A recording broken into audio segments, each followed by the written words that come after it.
మీరు మీ అభిమాన shows and serials TV కన్నా ముందు ఈటీవీ విన్ యాప్లో చూడండి. Download and subscribe to ETV win app. 99 రూపాయలు మాత్రమే.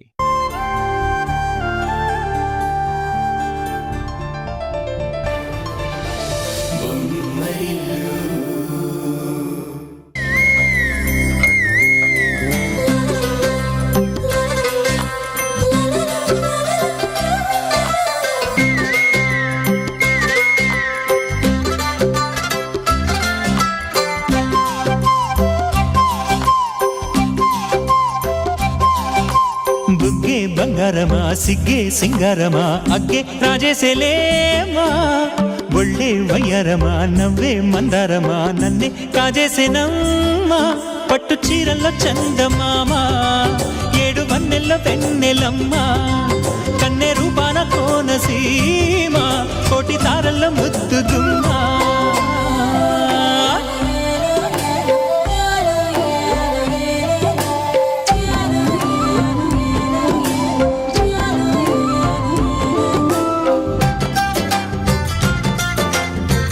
నువ్వన్నది కరెక్టే రేణు.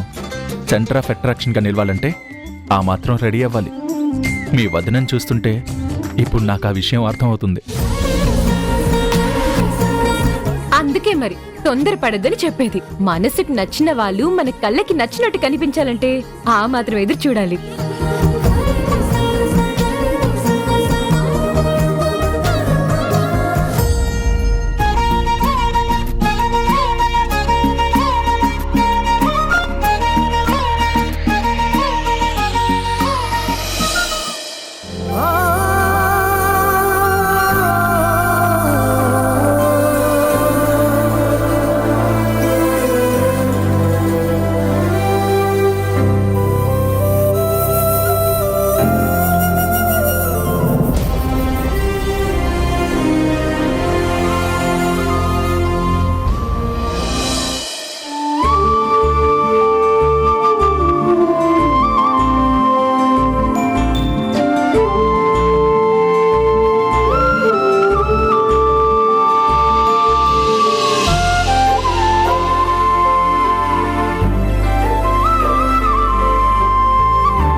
కుందనపు బొమ్మలా ఉన్నావమ్మా. నాదిష్టే తగిలేలా ఉంది.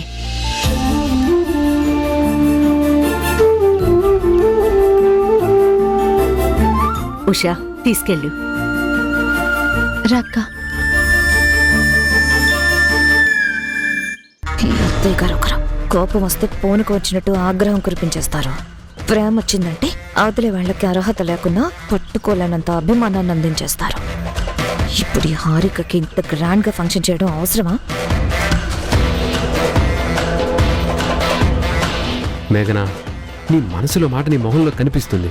ఇలాంటి హ్యాపీయెస్ట్ మూమెంట్ నీ మనసులో నువ్వు ఎలాగో ఎంజాయ్ చేయలేవు. కనీసం బయటకైనా సంతోషంగా ఉన్నట్టు నటించు. ఆ మేకప్తో పాటు మొహానికి కొంచెం నవ్వు కూడా వద్దు, లేకపోతే అందరికీ నీ గురించి తెలిసిపోతుంది.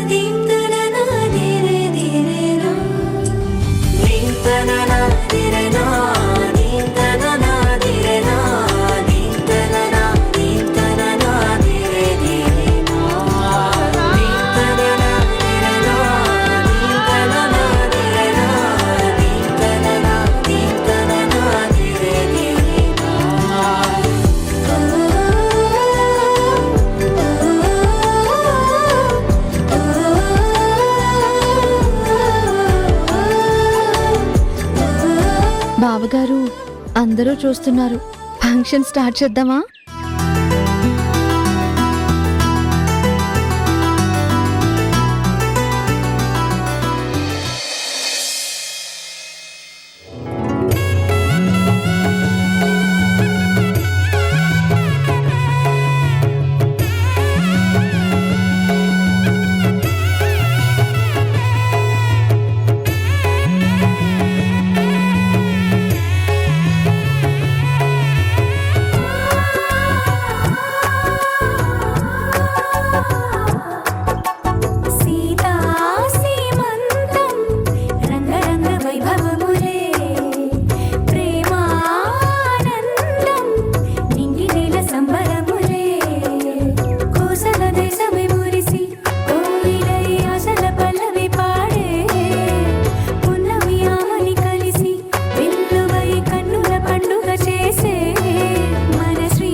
త్వరగా ఒక బుజ్జొన్నో బుజ్జిదాన్నో కనేసి ఇల్లంతా బోసి నవ్వులతో నింపేయాలి.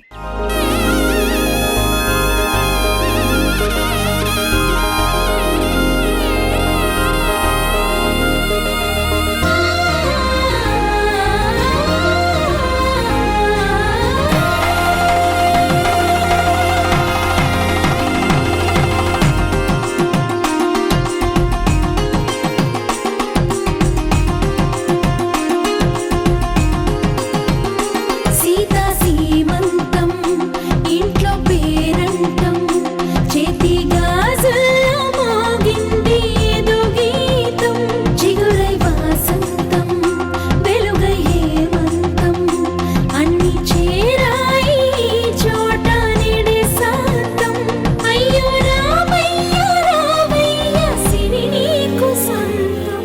ఆడదానికి పెళ్లితో ఒక హోదా వస్తుంది. తల్లి అనే పదవి వచ్చాక బ్రతుకుకొక అర్థం వస్తుంది. బాధ్యత పెరుగుతుంది. ఆ బాధ్యత బరువుగానే ఉండొచ్చు, కానీ బాగుంటుంది. ఆ బాధ్యత నీ భుజాన మోస్తూనే ఈ ఇంటికొక పండంటి బిడ్డనిస్తావని ఆశిస్తున్నాను. ఆ క్షణం కోసం ఈ కుటుంబం మొత్తం ఎదురుచూస్తుంది.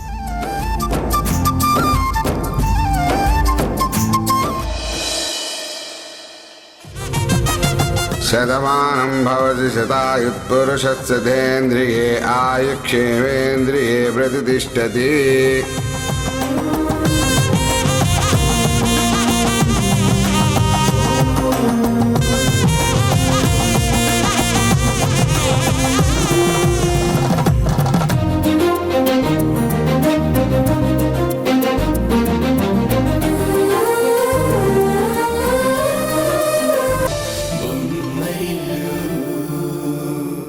ఆనందాల హరివిల్లు ప్రేమలు పూసే పొదరిల్లు చిరునవ్వులకే పుట్టిల్లు సుఖశాంతులకే పొత్తిళ్ళు బాంధవ్యాలే పునాదిరాళ్ళుగా కట్టిన బంగారు ఇల్లు. బొమ్మరిల్లు ఇది బొమ్మరిల్లు బొమ్మరిల్లు.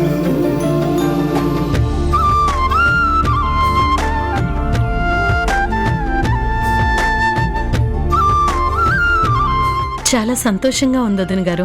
మీరే హారికకి సీమంతాన్ని వైభవంగా జరిపించారు. హారిక ఇప్పుడు ఈ ఇంటి బిడ్డ. అలాంటప్పుడు తనకు జరిగే కార్యక్రమాన్ని బాగా జరిపించడం మా బాధ్యత.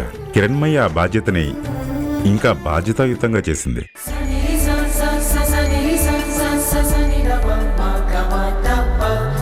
అందరూ మీలా ఆలోచించరు కదా బావగారు.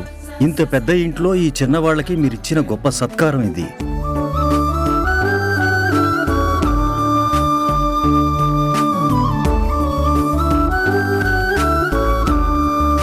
అందరూ జ్యూస్ తీసుకోండి. ఉషా, చెప్పండి అత్తయ్య. హారికకి జ్యూస్ ఇచ్చావా?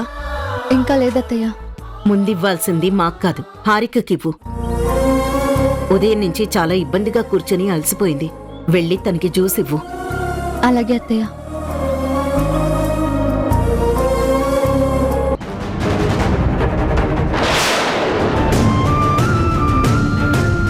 ఇమీడియట్ గా తన సామానంతా కిందకి షిఫ్ట్ చేసేయి.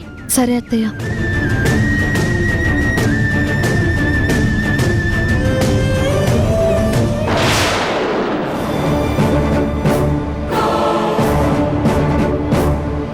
మేఘన, అత్తయ్య, ఆ షిఫ్టింగ్ పని అయిన వెంటనే హారికకి దిష్టి తీ.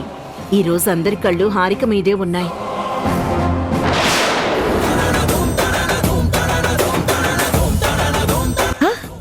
అలాగే అత్తయ్య, ష్యూర్.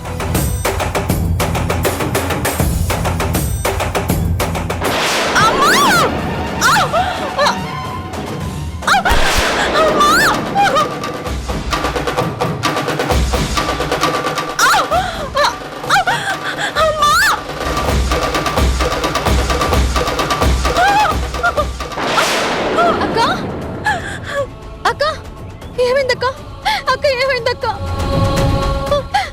అక్క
నీకేం అన్యాయం చేశాం, ఏం ద్రోహం చేశాం? ఎందుకయ్యా నా బిడ్డకింత కష్టం కలిగించావు? ఊరుకో హేమ, మన పోటీ జీవితాలకి సంతోషాన్ని ఎక్కువసేపు ఉంచడు ఆ భగవంతుడు.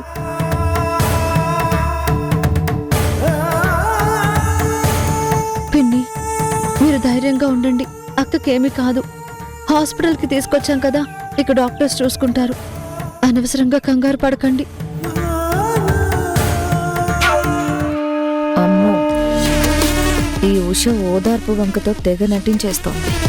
మనం కూడా మన పెర్ఫార్మెన్స్ చూపించకపోతే చెడ్డ పేరు వచ్చేస్తుంది.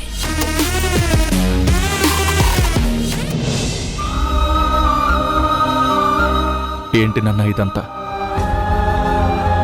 అందరం ఎంతో సంతోషంగా ఉన్న టైంలో ఇలా ఎందుకు జరిగింది? హారికకి ఏమవుతుందో అని భయంగా ఉంది.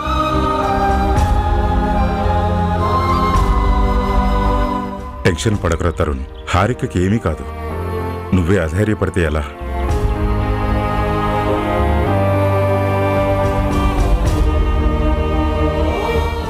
నాన్న, జాబ్లో ఫేస్ చేసే కేసులు డీల్ చేయడం వేరు, కానీ సొంత మనిషికి ఏమైనా అయితే కలిగే బాధ వేరు. I can understand Tarun, but be brave. హారికకి ఏమీ కాదనే నా మనసు చెప్తోంది. Everything will be all right. ఓకేనా?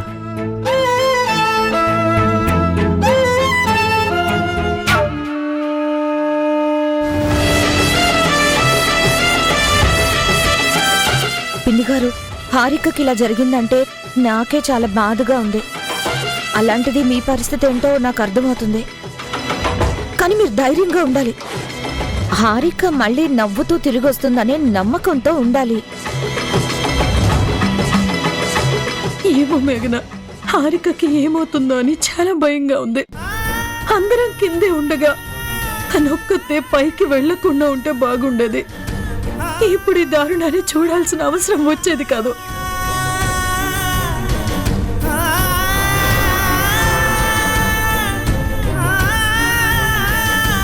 పిన్ని గారు, అన్నీ మనం అనుకున్నట్టే జరగవు. కష్టం వచ్చినప్పుడే మనం ధైర్యంగా ఉండాలి. నేనెంత ఓవర్ యాక్షన్ చేసినా ఈ ఉష ఓవర్ యాక్షన్ ముందు నాది సరిపోవట్లేదు. కాలం పరీక్షలు పెడుతుందని తెలుసు, కానీ మరీ ఇంత పెద్ద పరీక్ష అందరం ఆనందంగా ఉండడం చూడలేకపోయిందా? ఇంతలోనే అంత ఓరలేనితనంతో రగిలిపోయిందా? భగవంతుడా, నా బిడ్డకి ఏమీ కాకుండా నువ్వే చూసుకోవాలి తండ్రి.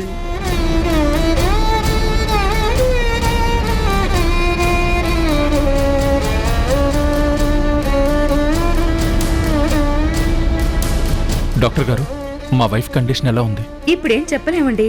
తనకి బ్లీడింగ్ ఎక్కువ అవడం వల్ల సిచ్యువేషన్ కొంచెం క్రిటికల్ గా మారిపోయింది. వెంటనే బ్లడ్ ఎక్కించాలి. మీలో ఎవరైనా ఏ పాజిటివ్ బ్లడ్ ఉన్న వాళ్ళు ఉన్నారా? మా కిరణ్ ఏ పాజిటివ్ డాక్టర్. ఓకే, తొందరగా బ్లడ్ బ్యాంక్ కి వెళ్ళి అర్జెంట్ గా బ్లడ్ ఇవ్వండి. అలాగే. రే సంజయ్, కిరణ్ తీసుకుని బ్లడ్ బ్యాంక్ వెళ్ళి బ్లడ్ ఇచ్చిరండి. సరే, వెళ్ళు త్వరగా. టెన్షన్ పడకు నాన్న. ఏమీ కాదురా, టెన్షన్ పడకు.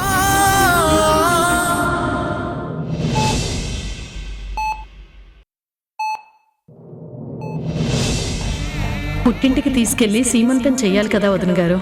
ఈ ఇంటి సాంప్రదాయం ప్రకారం ఈ ఇంటి కోడళ్ళకి సీమంతం, ప్రసవం రెండు ఇక్కడే మెట్టినింట్లోనే జరగాలి. భగవంతుడా, తల్లికి బిడ్డకి ఎలాంటి ప్రమాదం లేకుండా చూడు. ఏదో విధంగా ఈ ఆపద నుండి కాపాడు. శుభకార్యం జరిగిన మరుక్షణమే ఇలా అశుభం చూడాల్సి వస్తుందని కల్లో కూడా అనుకోలేదు.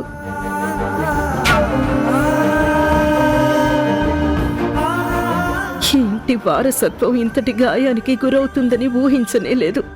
పరిస్థితులు చక్కదిద్దుకొని అంత మామూలయ్యేలా చెయ్యి చాలు. పాపం అత్తయ్య, తెగ మదన పడిపోతున్నట్టున్నారు. ఇదంతా వారసుడి కోసం ఆరాటమేమో. ఫోన్లే, హారిక విషయంలో నేను వేలు పెట్టకుండానే నాకు కలిసి వచ్చింది. మరి ఉషని మాత్రం ఎందుకు వదిలేయాలి? ఇదే మంచి టైం. అత్తగారిని గిచ్చితే నొప్పి ఉషకి కలిగేలా చేయాలి.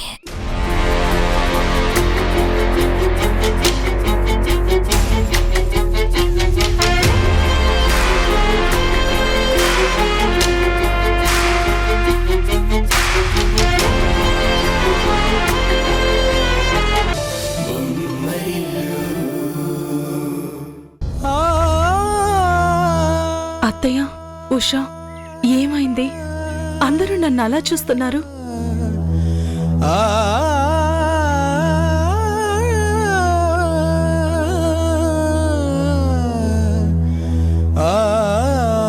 అడుగుతుంది మిమ్మల్ని, అసలు ఏమైంది నాకు?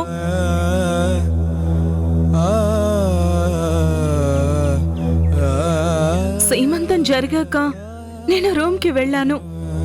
అక్కడ నా కాలుకేదో తగిలి పడిపోయాను. అంతవరకు నాకు గుర్తుంది. ఆ తర్వాత ఏమైందో ఏం జరిగిందో నాకేం గుర్తులేదు. కళ్ళు తెరిచి చూస్తే ఇక్కడున్నాను.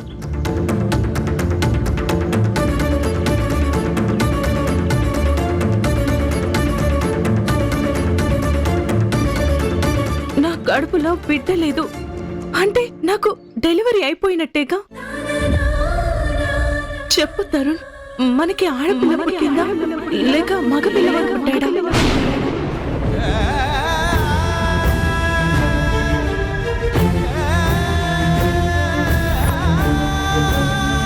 నువ్వున్న పరిస్థితుల్లో నీకెలా చెప్పాలి హారిక?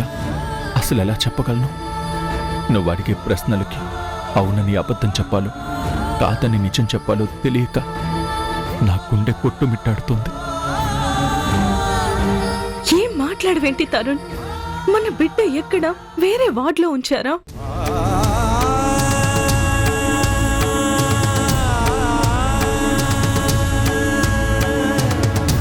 ఇంతకీ మనకి పుట్టింది పాపా బాబా?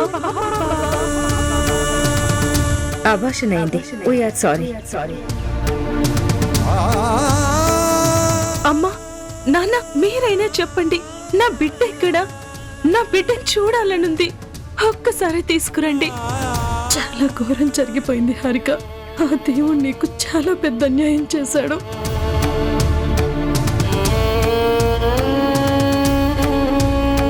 అత్తయ్య, మీరైనా ఏమైందో చెప్పండి. అందరూ అలా బాధగా ఉంటే నాకెలా తెలుస్తుంది?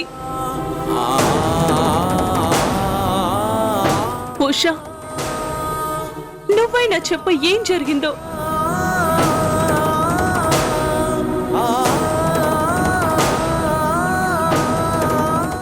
హారిక,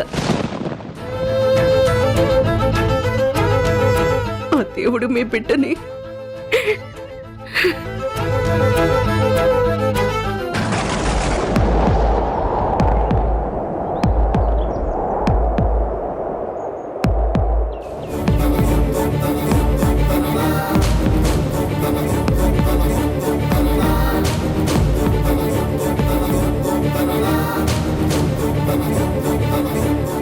అంటే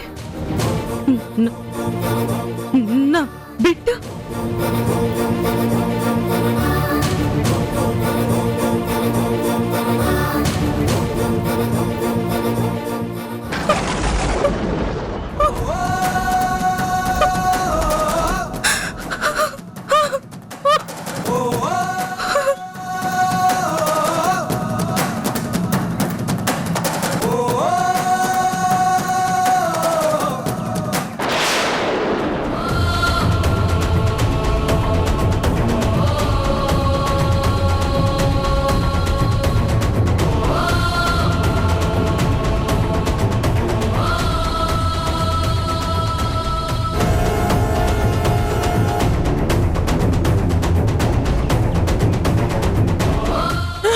ఊరుకోండత్తయ్య. నీరు కారే నీ ఆశలారే, కన్నీరు కారే నీ ఆశలారే, చిరునవ్వులు చిన్నబోయలే, ఆకాశం కూలే ఈ నేల చీలే, ఊరుకో హారిక. బిడ్డ కోసం కలలు కన్ను, కానీ అవి నిజం కాలేదు. ఆ దేవుడి దయ మన మీద లేదు. అదృష్టం కలిసి రాలేదు. దానికి ఇప్పుడు బాధపడి ప్రయోజనం లేదు. నువ్వు ధైర్యంగా ఉండు. ఎలా తట్టుకోగలను తరుణ్? ఎన్ని నెలలు కడుపులో మోసాను, ఎన్నో కలలు కన్నాను, ఎన్నెన్నో అనుకున్నాను. అలాంటిది కంటే కూడా కనిపించకుండా ఇంత హఠాత్తుగా నా బిడ్డ మాయమైపోతే నేను ఎలా ఉండగలను?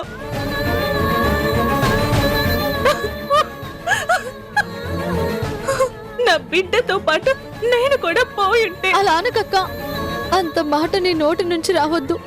జరిగింది ఒక ప్రమాదం, అది ఎవరి వల్ల జరిగింది కాదు, అనుకోకుండా జరిగింది. మనకి బాధనే మిగిల్చింది. నువ్వు ముందు తేరుకో. ఇప్పుడు మన సంతోషం శాశ్వతం కాలేదు, అలాగే ఇప్పుడు అనుకోకుండా వచ్చిన విషాదం కూడా శాశ్వతం కాదు.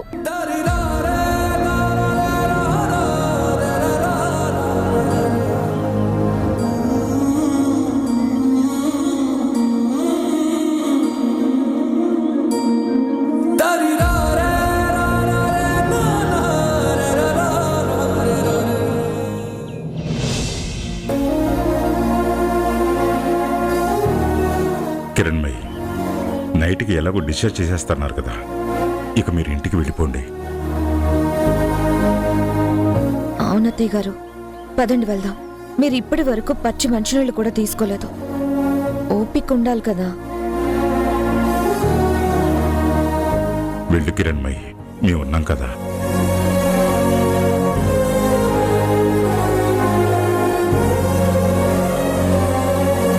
అత్తయ్య, నేను హారిక అక్క దగ్గరే ఉంటాను. ఎందుకు? ఇంకో ప్రాణాన్ని బలివ్వడానికా? ఆపు నీ నాటకాలు. చెప్పింది సరిగ్గా చేయవు కానీ ఇప్పుడు నటిస్తున్నావు. హారికని జాగ్రత్తగా చూసుకోమని నేను చెప్పింది విన్నావా? నా మాట పక్కన పెట్టి నీ సంబరాలు నువ్వు చేసుకున్నావు. ఇప్పుడు హారిక ఇలాంటి పరిస్థితుల్లో ఉండడానికి కారణమయ్యావు. కిరణ్మయి, ఏంటి అలా మాట్లాడుతున్నావు? యాక్సిడెంటల్ గా జరిగిన దానికి ఉషాని బ్లేమ్ చేస్తున్నావు. తనేం తప్పు చేసింది? అవును, తనదే తప్పంతా. హారికని జాగ్రత్తగా చూసుకోమని చెప్పాను. హారికని నీ రూంలోకి మార్చమని చెప్పాను. నా మాట లెక్క చేశావా? నేనెందుకు చెప్పానో కనీసం ఆలోచించావా? హారిక ఉన్న పరిస్థితుల్లో మెట్లకి వెళ్తోంది, అది తనకి మంచిది కాదు. వెంటనే కింద రూమ్ కి షిఫ్ట్ చేయమని చిల్లక్కి చెప్పినట్టు చెప్పాను. నా మాట విన్నావా? నేను ఊహించిన ప్రమాదమే జరిగింది. ఆ పసి ప్రాణం కళ్ళు తెరవక ముందే పురెట్లోనే పోయింది. ఇదంతా ఎవరి వల్ల? నీ వల్ల కాదా? నువ్వు జాగ్రత్తగా ఉంటే ఇంత దారుణం జరుగుండేదా? నేను నాటిన విషపు బీజం అత్తయ్య గారి మనసులో బానే నాటుకుంది. కిరణ్మయి, మీరు ఆగండి. మీ కోడల్ని వెనకేసుకొచ్చింది ఇక చాలు. ఈ విషయంలో నేనెవరి మాట విందల్చుకోలేదు. మావయ్య, అత్తయ్య గారు ఎంత బాధ కలిగితే ఇలా అంటారో మీకు తెలియంది కాదు కదా. ప్రెగ్నెంట్ గా ఉన్నప్పుడు ఎంత జాగ్రత్తగా చూసుకోవాలి. అత్తయ్య గారు హారిక విషయంలో అన్ని జాగ్రత్తలు తీసుకుంటూనే ఉన్నారు. కానీ నేనే మొత్తం చూసుకుంటాను అని ఉష చెప్పింది. అలాంటప్పుడు ఇలా జరిగాక ఉషని కాక ఇంకెవరిని నిలదీస్తారు?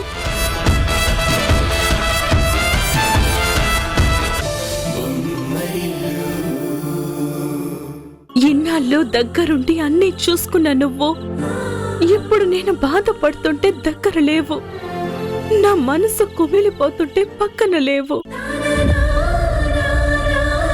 ఎండకి వానకి గొడుగులా నాకు తోడుగా ఉన్న నువ్వు నిశ్శబ్దంగా వచ్చిన తుఫానులో చిక్కుకున్న నన్ను మాత్రం వదిలేసి దూరంగా ఉండిపోయావు.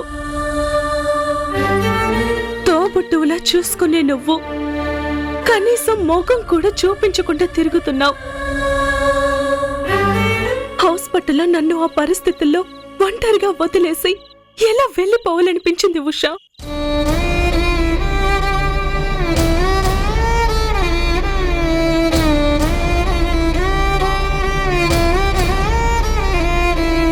నాకంతా తెలిసింది ఉషా.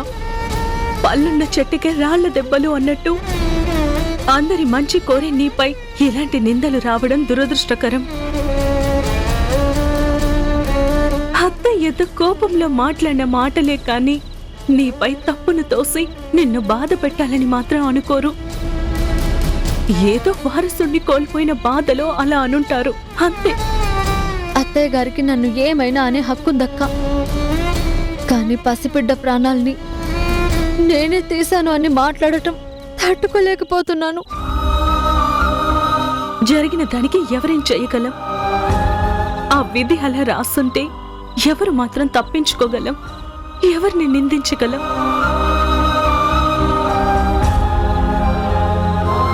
నా ప్రాప్తం అంతేనని ఊరుకోవాలి. ఆ దేవుడు నాకు అంతే రాసి పెట్టాడని ఊరడించుకోవాలి.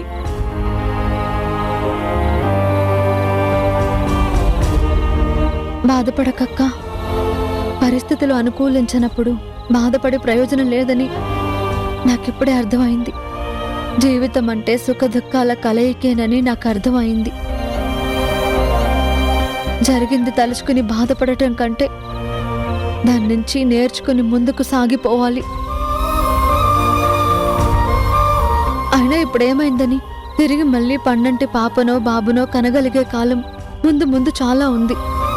శిశిరంలో రాలిన ఆకులని తలుచుకుని బాధపడుతూ కూర్చుంటే కన్నీటి కళ్ళకి వసంతంలో పూచే కొత్త చిగురు మన కంటికి కనిపించదు. ఆశతో వేచి చూడడమే జీవితం. మంచి రోజులు ముందు ముందు మనకి చాలా ఉన్నాయక్క. నీకలా జరగగానే బావగారు ఎంత కుమిలిపోయారో నీకు తెలియదు. బయటకి చెప్పుకోలేరు, లోపల దాచుకొని ఊరుకోలేరు. నిన్నిలా చూస్తూ బావగారు ఇంకెంత బాధపడతారో ఊహించవా? ఆ దేవుడు కొన్నిసార్లు మనల్ని పరీక్షించాలని చూస్తాడు. మనం ఎంత తట్టుకొని నిలబడగలమో అని బాధలనిస్తాడు. మనం ధైర్యంగా దాటగలమో లేదో అని చూస్తూ ఉంటాడు. అలా ఉన్న వాళ్ళని ఏదో ఒక రోజు దయతో కరుణిస్తాడు. మేమంతా నీకు తోడుగా ఉన్నాం. నువ్వు ధైర్యంగా ఉండు. నువ్వు ఆనందంగా ఉంటే బావగారు ఆనందంగా ఉంటారు. మీరిద్దరూ ఆనందంగా ఉంటే ఈ ఇల్లు మొత్తం ఆనందంగా ఉంటుంది.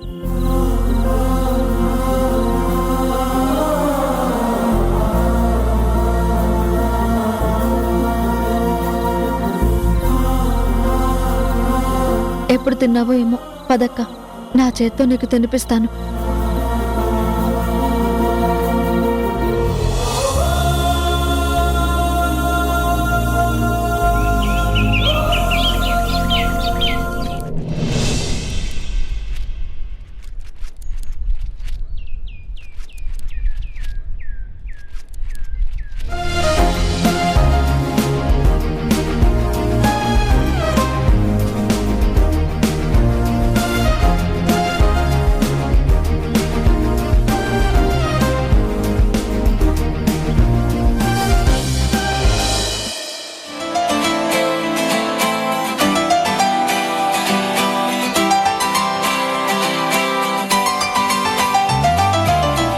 జరిగిందంతా మర్చిపోయి నువ్వు మళ్ళీ మామూలు మనిషిగా మారిపోవడం చూస్తుంటే చాలా సంతోషంగా ఉందక్క. దెబ్బ శరీరానికి తగిలితే కొన్ని రోజులు రెస్ట్ తీసుకుంటే సరిపోతుంది. కానీ మనసుకు దెబ్బ తగిలితే ఖాళీగా మాత్రం కూర్చోకూడదు, కూర్చోలేం కూడా. మనసుకి మెదడుకి పని చెప్పాలి, ఏదో ఒక పనిలో ఇన్వాల్వ్ చేయాలి. అప్పుడే త్వరగా కోలుకోగలం. నువ్వు చెప్పింది నిజమక్క. రాత్రికి వాడిపోతాయని ఉదయం పువ్వులు పూయకుండా ఉండవు. రాత్రంతా నిద్రించిన మనం ఉదయం లేవక తప్పదు. జీవితం రోజుకొక తీరుగా మారుతున్నా ఆ మార్పుని అంగీకరించాల్సిందే, ఒప్పుకొని ముందుకు సాగాల్సిందే. ఇదిగో ఇలా చెప్పే నన్ను మార్చేశావు, మళ్ళీ మామూలు మనిషిని చేసేసావు. ఇదంతా నీ వల్లే ఉషా. నేనేం చేశానక్క? ఇది మరీ బాగుంది. నీకు నువ్వుగా మారాలనుకున్నావు కాబట్టే మారావు. అంత మనోధైర్యం గుండె నిండుగా నింపుకున్నావు కాబట్టే మారావు. అంతా నువ్వు చేసి క్రెడిట్ మాత్రం నాకిస్తున్నావా? సరేలే, పొగిడితే ఒప్పుకోవని తెలిసినా పొగిడాను, నాది తప్పు.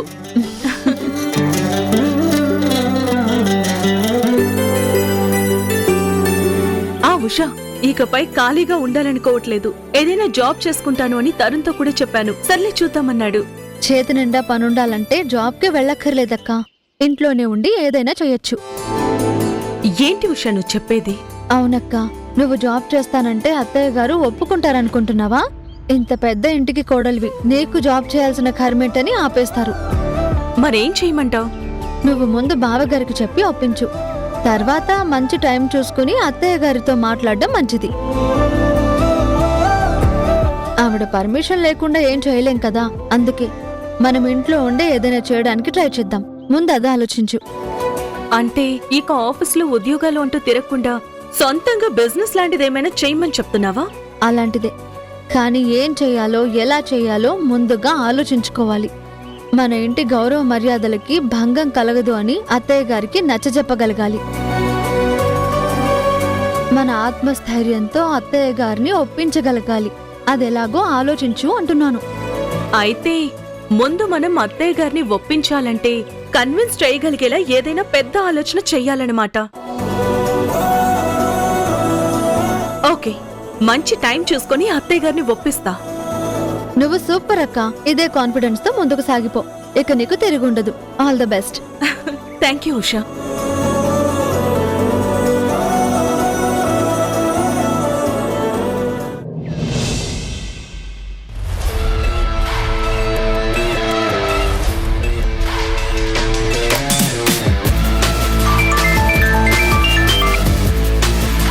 Hello, hi aunty, how are you? నేను బాగానే ఉన్నాను నిషా. ఏంటి సడన్ సర్ప్రైజ్? సర్ప్రైజులు ఇవ్వడం అంటే నాకు చాలా ఇష్టం ఆంటీ. అందుకే ఈ రోజు కూడా ఒక సర్ప్రైజ్ తో మీకు కాల్ చేశాను. ఏంటది? ఆంటీ, నాకు మీ నుంచి ఒక సహాయం కావాలి. సహాయమా? నేను నీకు చేయగలిగిందా? అవునా ఆంటీ, అది మీరు మాత్రమే చెయ్యగలరు. ఏంటది?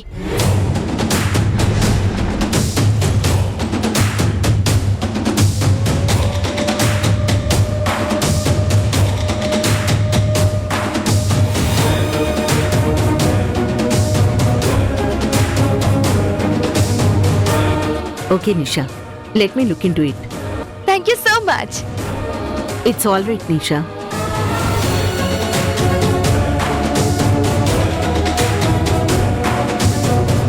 పండు.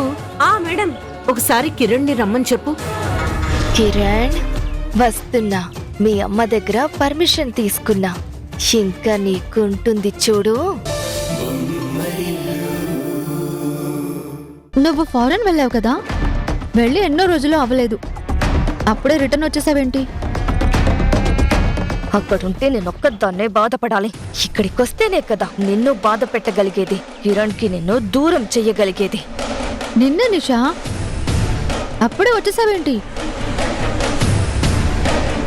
ఇక్కడ కొన్ని పనులు పెండింగ్ లో ఉండిపోయాయి ఉషా. అవి పూర్తి చేసుకుని వెళ్దామని వచ్చాను. ఆ బ్యాలెన్స్ కూడా ఫినిష్ అయిపోతే నాకిక టెన్షన్ తప్పుతుందని రావాల్సి వచ్చింది. నీకు పెండింగ్ ఉన్న పనులేంటో, నువ్వు ఫినిష్ చేయాలనుకునే ఆ బ్యాలెన్స్ ఏంటో నాకు బాగా తెలుసు నిషా. అది నీ వల్ల కాని పని. కిరణ్, మన బిజినెస్ మ్యాటర్ ఫోన్లో చెప్పాను కదా, దాని గురించి ఏం ఆలోచించావ్? దానికోసం మాట్లాడాలి. కాస్త టైం ఇస్తే చాలు. నిషాకి ఒక సహాయం చేయాలి. నువ్వు కాదనువనే నమ్మకంతోనే నిన్ను నిషాకి హెల్ప్ చేయమని అంటున్నాను. సరే, మాట్లాడదాం. నేను వీలు చూసుకొని నీకు చెప్తాను. పాజిటివ్ గా రెస్పాండ్ అయినందుకు thank you Kiran. It's okay. Bye Kiran. Bye Usha.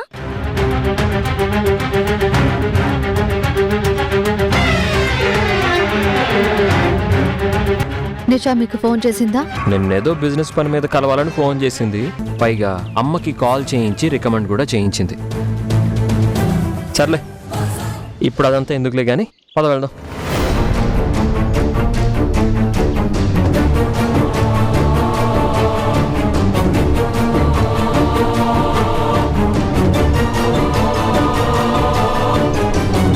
Madam గారు, తన గురించి మరీ అంతగా ఆలోచించక్కర్లేదు. అదంత పనికొచ్చే పని కూడా కాదు. దయచేసి కారెక్కండి, మనకి వేరే చాలా పనులున్నాయి.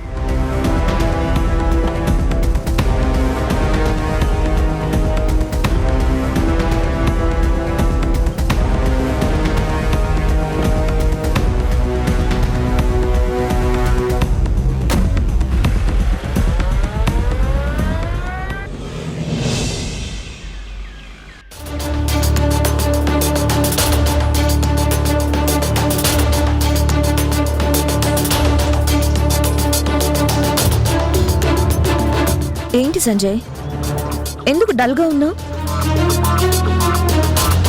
సంజయ్, నువ్వు ఇంక డల్గా ఉండాల్సిన అవసరం లేదు.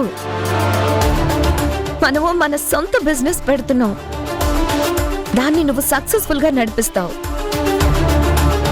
నీ సామర్థ్యం ఏంటో అందరికీ తెలిసేలా చేస్తాం. You just don't worry. నేను ఇప్పుడు ఆలోచిస్తోంది ఫ్యూచర్లో రాబోయే సక్సెస్ గురించి కాదు మేఘన.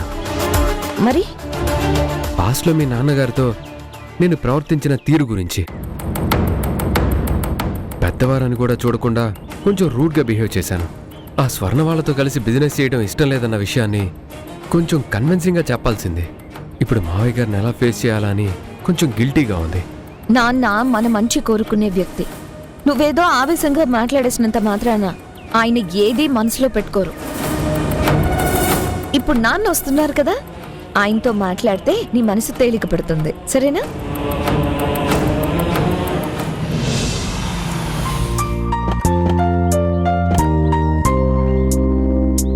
హాయ్ సంజయ్, బాగున్నావా?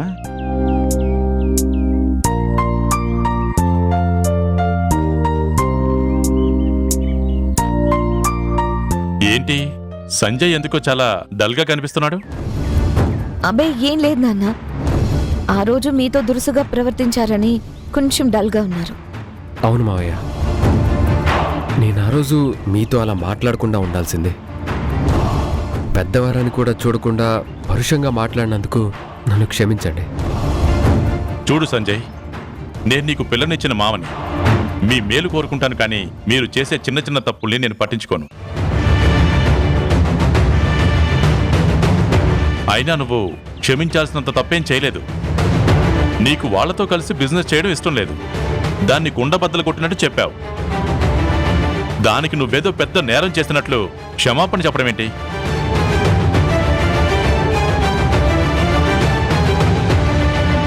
ఒకవేళ నువ్వు నా విషయంలో తప్పుగా మాట్లాడినా, పిల్లనిచ్చిన మామగా నా కూతురి కోసం మీ ముందు నేను ఎన్నిసార్లైనా తగ్గుతాను, తల వంచుతాను. అదే ఇందాకటి నుంచి నేను చెప్తున్నాను నాన్న, వింటే కదా. వచ్చిన దగ్గర నుంచి అలా మూడీగానే ఉన్నారు. సరే సరే, ఇంతకీ నీ ఉద్దేశం ఏంటో చెప్పు సంజయ్.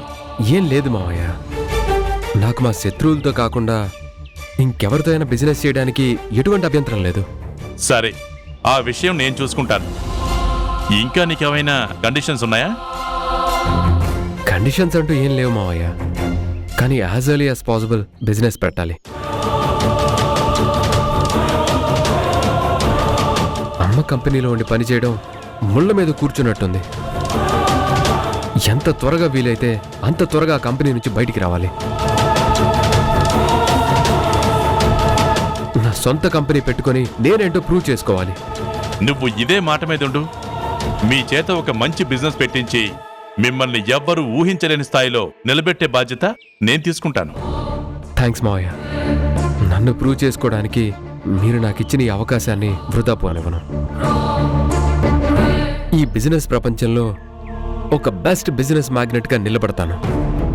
కానీ ఒక్క విషయం సంజయ్,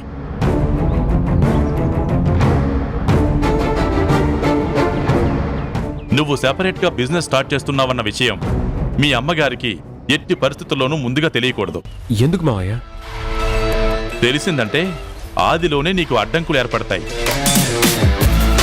నేను మీకు మాటిస్తున్నాను, ఈ విషయం అమ్మ వరకు వెళ్ళదు. That's good Sanjay. నీకు మంచి రోజులు మొదలయ్యాయి.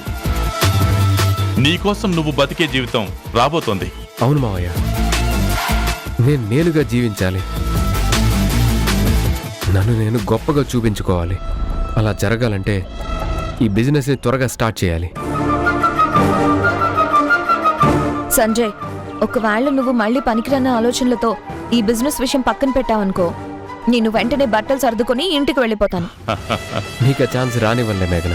ఏం జరిగినా ఎవరు అడ్డొచ్చినా ఈసారి మనం బిజినెస్ స్టార్ట్ చేస్తున్నాం, అంతే. మీరు ఇంత కాన్ఫిడెన్స్ గా చెప్తే నేను కంఫర్ట్ గా మీతో ఉంటాను. సరే సంజయ్, నువ్వు బిజినెస్ ఎలా చేయాలి అనే ప్లాన్లో ఉంటూ, ఎలా బిజినెస్ పెట్టించాలనే పనిలో నేనుంటాను. సరే మావయ్య, మేము వెళ్తాం. ఓకే సంజయ్. బాయ్ నాన్న. బాయ్ మేఘనా.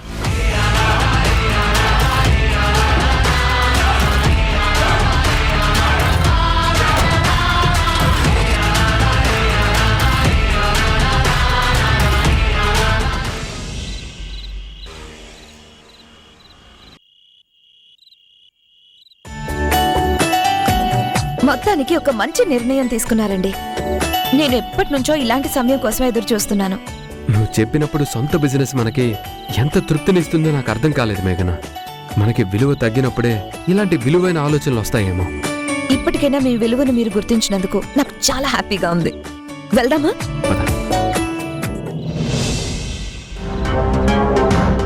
సంజయ్,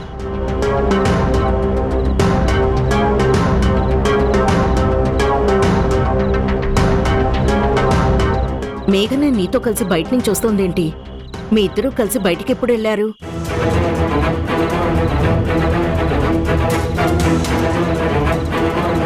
నిన్నేరా అడిగేది. అంటే మా మావయ్య గారిని కలవడానికి వెళ్ళామమ్మా. మీ మావయ్య గారిని కలవడానికి వెళ్ళారా?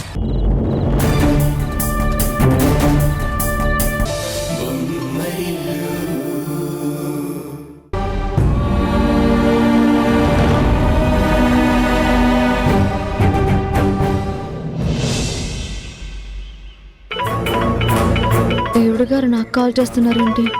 బిజినెస్ లో డౌట్స్ అంటోంది. ఆయన కాల్ చేయకుండా నాకు కాల్ చేయడం ఏంటి?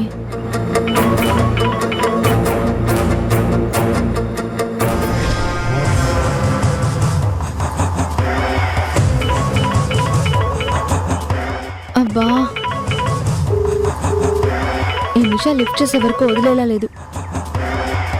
హలో హలో ఉషా, ఏంటి కాల్ లిఫ్ట్ చేయడం లేదు? ఇప్పుడు లిఫ్ట్ చేశాను కదా, ఎందుకు కాల్ చేసావో చెప్పు.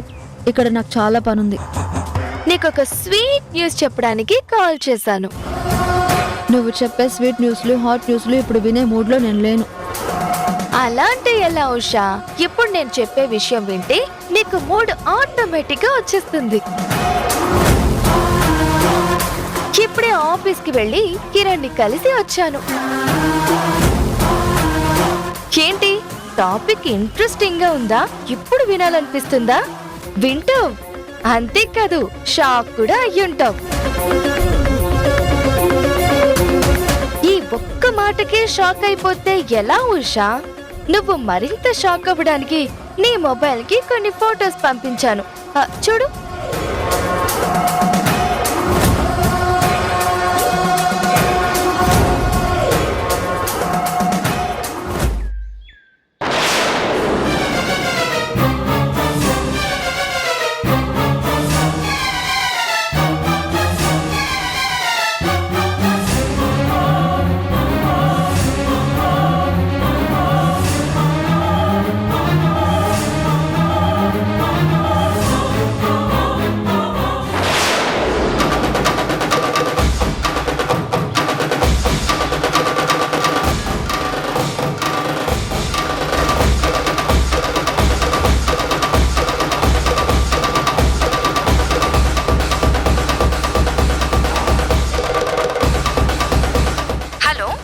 హలో ఉషా, ఉన్నావా?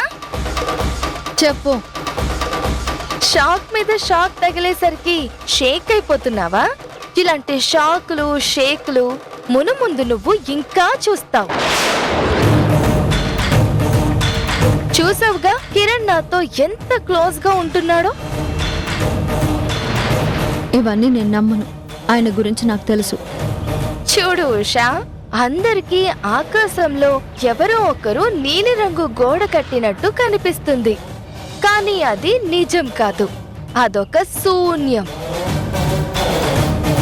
అలాగే మనం చూసేదానికి, అక్కడ ఉండేదానికి ప్రతి విషయంలోనూ చాలా తేడాలుంటాయి. నువ్వు ఎన్ని తేడాల గురించి చెప్పినా ఆయన ప్రవర్తనలో తేడా రాదు. ఆయన ఎలాంటి వారో నాకు బాగా తెలుసు.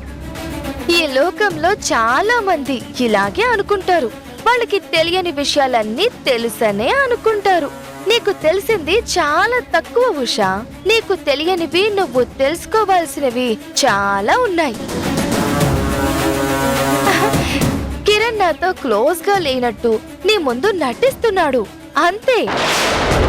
కానీ కిరణ్ కి నేనంటే చాలా ఇష్టం. ఆ ఇష్టం ఎలాంటిదో ఫోటోస్ లో తెలుస్తుంది కదా. నువ్వు ఎన్ని చెప్పినా నేను నమ్మను. నమ్మాలి ఉషా, ఎందుకు ఎందుకంటే కిరణ్ ఫ్యూచర్ లో ఉండబోయేది నేనే అన్న విషయం నీకు తెలియాలి అంటే నువ్వు నమ్మాలి. ఏదో నా టైం బాలేక నీ టైం బాగుండి కిరణ్ నిన్ను పెళ్లి చేసుకున్నాడు, కానీ అసలు కిరణ్ మనసులో ఉంది నేనే. నిన్ను జస్ట్ టైం పాస్ కోసం పెళ్లి చేసుకున్నాడు. నీతో పెళ్లి సమ్మర్ క్యాంప్ కి ఊటీ వెళ్ళి వచ్చినట్టు అంతే. అక్కడే ఎక్కువ రోజులుంటే బోర్ కొట్టేస్తుంది కదా, అలాగే నువ్వు కూడా కిరణ్ కి బోర్ కొట్టేశావు. చూడు నిషా, ఆయన క్యారెక్టర్ ఏంటో నాకు తెలుసు. ఆయన బంధాలకి చాలా విలువిస్తారు. ఆయన మీద పెట్టుకున్న నమ్మకాన్ని ఎప్పుడూ వమ్ము కానివ్వరు. అంతలా బంధాలకి విలువిచ్చేవాడే అయితే నాతో సంబంధం కలుపుకోవాలని ఆఫీస్ కి ఎందుకు పిలుస్తాడు? అంతలా కలిసిపోయేలా ఎందుకుంటాడు? ఒక్కసారి ఆలోచించు ఉషా. ఆలోచిస్తే నీకే అర్థమవుతుంది. నేను ఫారెన్ నుంచి వచ్చిందే కిరణ్ తో లెక్కలు సరి చెయ్యడానికి, నీ లెక్కేంటో సరి చూడడానికి. ఫారెన్ నుంచి ఇప్పుడు ఇక్కడి వరకు వచ్చాను. త్వరలోనే నీ ప్లేస్ లోకి వస్తాను. ఎప్పుడు ఎలా వస్తానో జస్ట్ వెయిట్ అండ్ సీ. అప్పటి వరకు ఆ ఫోటోలు చూస్తూ షాక్ అవుతూ ఆనందించు. See you. బాయ్ ఉషా.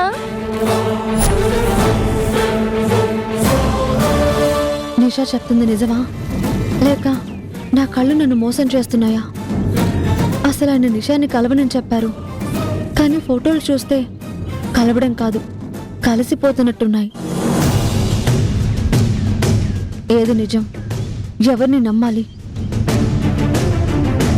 నిషాని కలిసిన విషయం ఆయన నాకు చెప్తారో లేదో చూద్దాం. అప్పుడే నిషా మాటల్లో నిజం ఎంతో తెలుస్తుంది.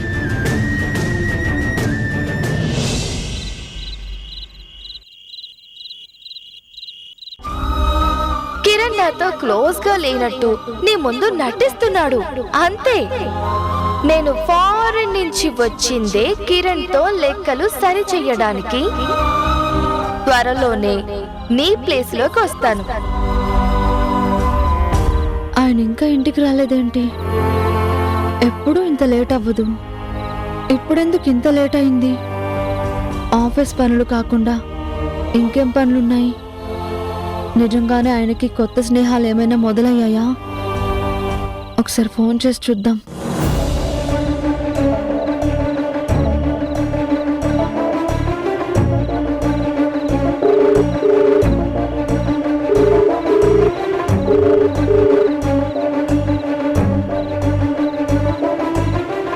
ఫోన్ లిఫ్ట్ చేయడం లేదేంటి? ఎందుకు లేట్ అయిందో ఫోన్ చేసి కూడా చెప్పలేదు. చెప్పే టైం లేదా? ఇంట్రెస్ట్ లేదా? అసలు చెప్పడమే అవసరం లేదనుకున్నారా?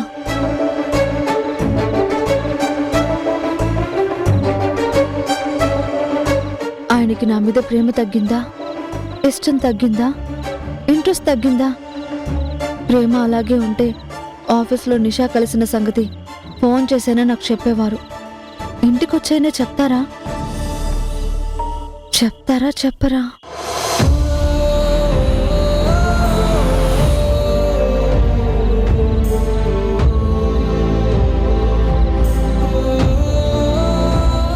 నా మీద ఇష్టం ఉంటే నిషా విషయం చెప్తారు.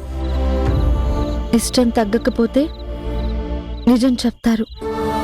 ఇష్టం తగ్గితే చెప్పరు, తగ్గకపోతే చెప్తారు. తగ్గితే చెప్పరు, తగ్గకపోతే చెప్తారు, తగ్గితే చెప్పరు. ఇంకా పడుకోలేదా? నిద్ర రావడం లేదు. నిద్ర రావడం లేదా? ఎందుకు? నిద్రపోనివని ఆలోచనలేవో వెంటాడుతున్నాయి. అంత పెద్ద ఆలోచనలు ఏమున్నాయి నీకు? మీకు తెలీదా? నాకెలా తెలుస్తుంది? ఇంతకీ ఏంటి ఆలోచనలు? అడిగేది నిన్నే.